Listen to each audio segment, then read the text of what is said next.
fundamental es el de tasa nominal versus tasa real.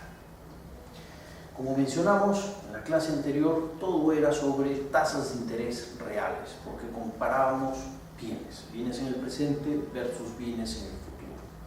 Y ahora estamos analizando flujos monetarios. Por lo tanto, lo relevante es las tasas de interés nominales. ¿Cuál es la diferencia entre una y otra? La diferencia es que a nosotros nos interesa entender cuál es el valor de los bienes. Y si nosotros tenemos inflación, nuestros bienes van a valer más en el futuro. Nuestro dinero va a comprar menos porque los bienes han aumentado de precio. Entonces, supongamos que tenemos una inflación de 3, 5%. Entonces, mi nivel de precios del futuro, peso 1, va a ser igual a 1 más la tasa de inflación dada por la letra griega pi multiplicado por el nivel de precios actuales, peso 0. Despejando, nosotros podemos ver que 1 más la tasa de inflación es igual al ratio de precios y por lo tanto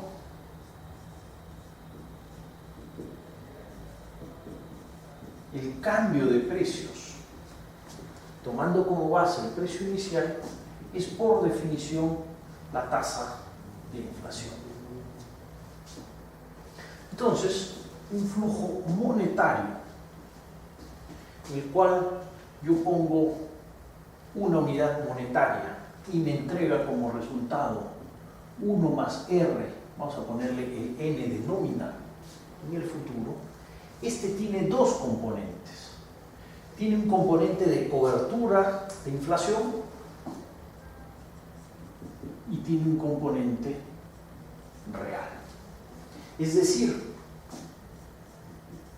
la tasa nominal la podemos descomponer en 1 más la tasa real, R de real, y el aumento de precios, que es una pérdida de poder adquisitivo. Si nosotros desarrollamos esto, nos va a quedar que la tasa de interés nominal es igual a la tasa de interés real más inflación más el término compuesto, RR por I. Cuando las tasas de inflación son bajas, este término es cercano a 0. Entonces la tasa nominal es muy similar a la tasa real más inflación.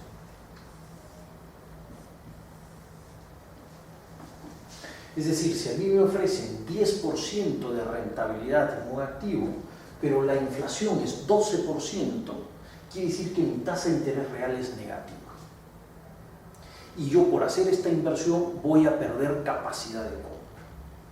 Si me ofrecen 10% y la inflación es 5%, quiere decir que mi tasa real es de 5%. Y entonces sí es relativamente atractiva en términos reales. El componente inflacionario es un componente muy importante a la hora de tomar decisiones de dónde invierto, en qué invierto. Cuando ustedes analicen esto en términos macroeconómicos, cuando estudien macroeconomía, aquí lo relevante va a ser la inflación esperada. ¿Cuánto estoy esperando de inflación para ver qué decisiones estoy tomando? Y entonces, cuando uno ve determinación de tasas de interés, hay dos corrientes a nivel macro importantes. Una, la keynesiana, que dice que si yo inundo de billetes el mercado monetario, las tasas de interés nominales van a bajar. Y por otro lado tenemos la teoría de Fisher, que dice que la tasa de interés nominal responde a la real más la inflación esperada. Si la tasa de interés real está constante y yo inundo de billetes un mercado, la inflación esperada sube. Por lo tanto, la tasa de interés nominal tiende a subir. Son dos teorías contradictorias. Uno lo que observa en el largo plazo es que la teoría de Fisher termina siendo predominante, mientras que en el corto plazo la teoría keynesiana, la teoría de liquidez, tiende a ser válida, ¿no? Pero repito, eso depende de qué está pasando con la inflación esperada y qué está pasando con la situación inicial de la cual partimos, ¿no? Este es un concepto muy relevante en teoría financiera, ¿no? La inflación, la tasa de interés real. Teniendo esto en mente, vamos a continuar hablando y comentando sobre tasas de interés nominales solamente. Bien, vamos a hablar ahora de los criterios para decidir inversiones.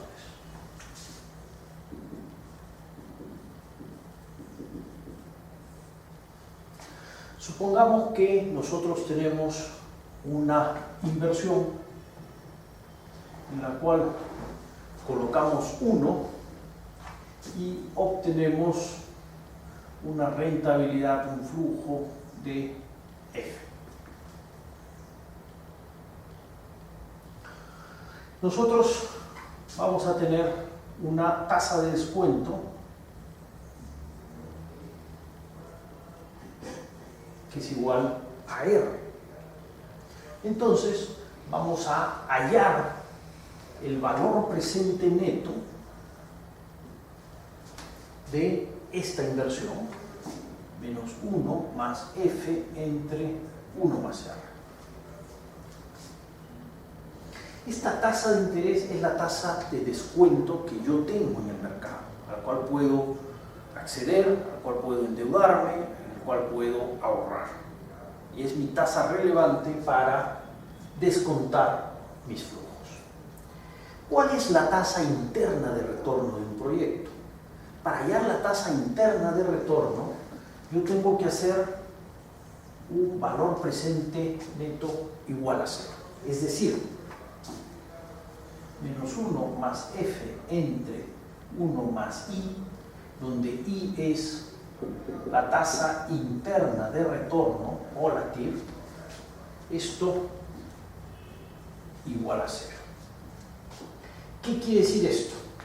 Lo que quiere decir es que si mi TIR, mi I, es mayor a la tasa de descuento, a R, entonces el valor presente neto del proyecto utilizando tasa de descuento es positivo.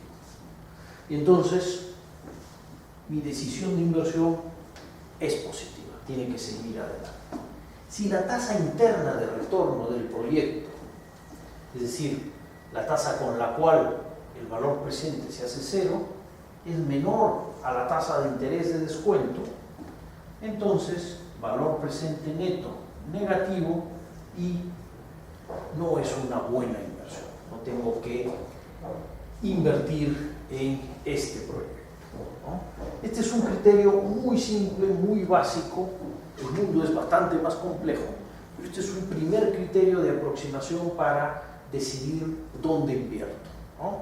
Verificar que la tasa interna de retorno sea mayor a la tasa de descuento, la tasa de interés del mercado. Porque si esto es así, el valor presente neto del proyecto va a ser positivo, por definición. Ahora vamos a analizar las diferencias entre las tasas de corto y de largo plazo.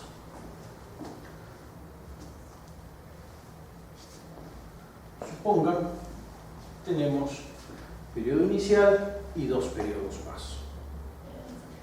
Siempre, hablando de tasas nominales, uno recibe una tasa de interés por invertir en este primer periodo, vamos a ponerle 0,1, y luego por invertir en el siguiente periodo una tasa de corto plazo de 1,2.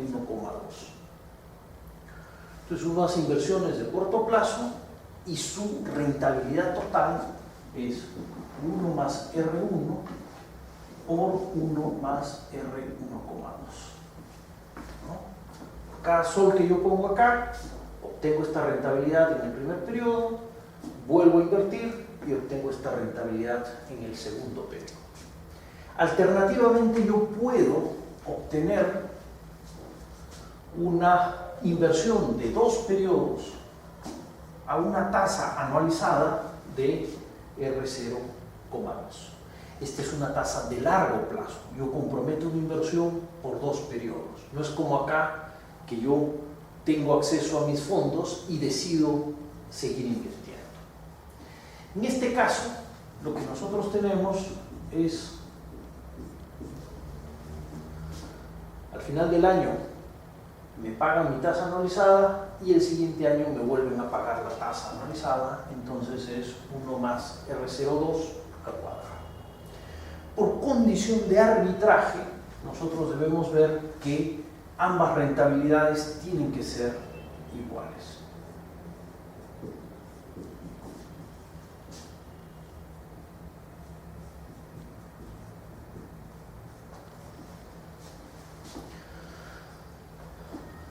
Pero esto es cierto.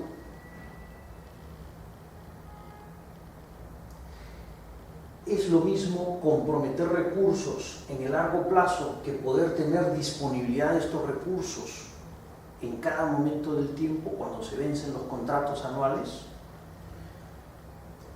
Y la respuesta es no.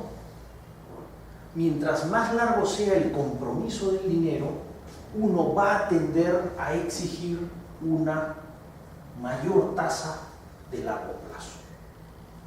Entonces, esto va a ser igual como un spread. Ese spread refleja el premio de liquidez que hay que pagarle a alguien por mantener dinero a largo plazo.